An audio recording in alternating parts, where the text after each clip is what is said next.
Game. Go, Tess. Oh. Oh.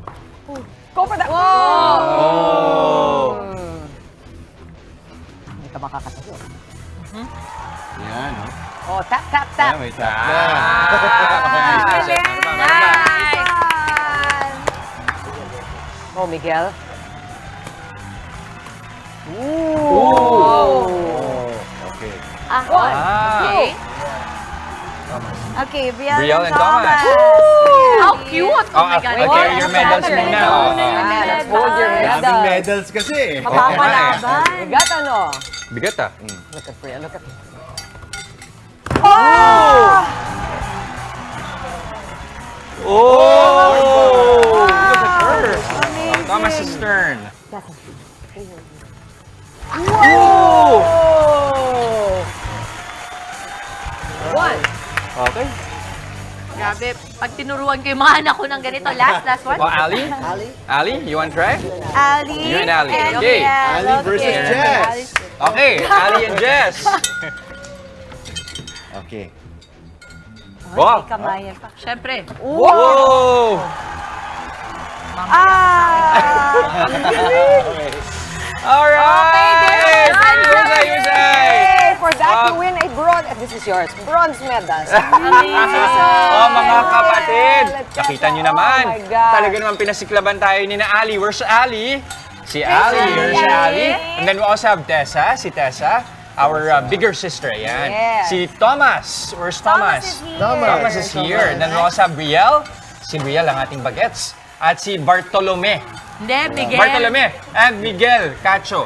Ayan, ang ating mga coaches. Ayan, nalito na. Eh, sila Ikaw mga ba yung ating- na ganun?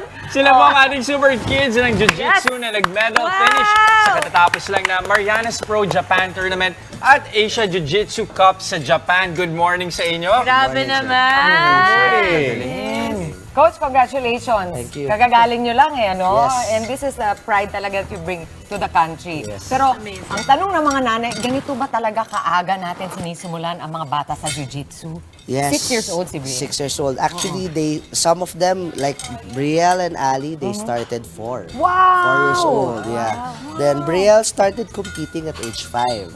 But of course, hindi natin pinilit yan. Yeah. Nag-volunteer sila na I want to join jiu-jitsu, I want to compete. Coach, Then- what do you think is the best value for kids as small as them taking on, of course, the arts na jiu-jitsu? Kasi I would think ako, parang ang hirap nito, very intimidating to. Pero anong palagay mong nade-develop sa kanila Number kapag one bata is pa? discipline. Of course, mostly kids today, they use gadgets all the time. So this is one way to eliminate it for just like 2 hours, 3 hours of the time. Right. So, number one, syempre, discipline nga naman. Tapos, yung temperament nila, naiiba rin. Kasi yung energy nila nauubos na sa gym sa training. May discipline eh. May discipline na. I guess we can ask si na Tessa, no? Like, lapit na lang tayo. Ayan, si Tessa sa microphone. Ayan. Okay. O, Tessa, ikaw, kailan ka nagsimulang mahilig sa martial arts?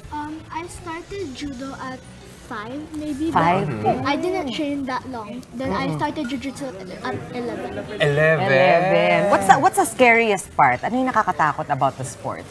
I think the scariest part is competing. Because sometimes you get a lot of, like there's a lot of people and you're scared that you will lose, but you just have to overcome it. Oh my gosh! Ay, iniisip ko sabihin, I'm scared because babagsakan ako, somebody's going to hurt me. Wala. They're so fearless about what will happen to them.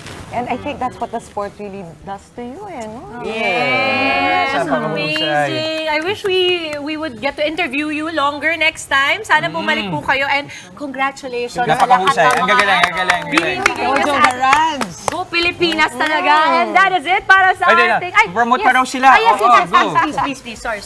Jojo Garage, Coach, sir. saan namin kayo pwede mapuntahan? You can locate us at Midway Court Building in EDSA. EDSA. EDSA Mandaluyong.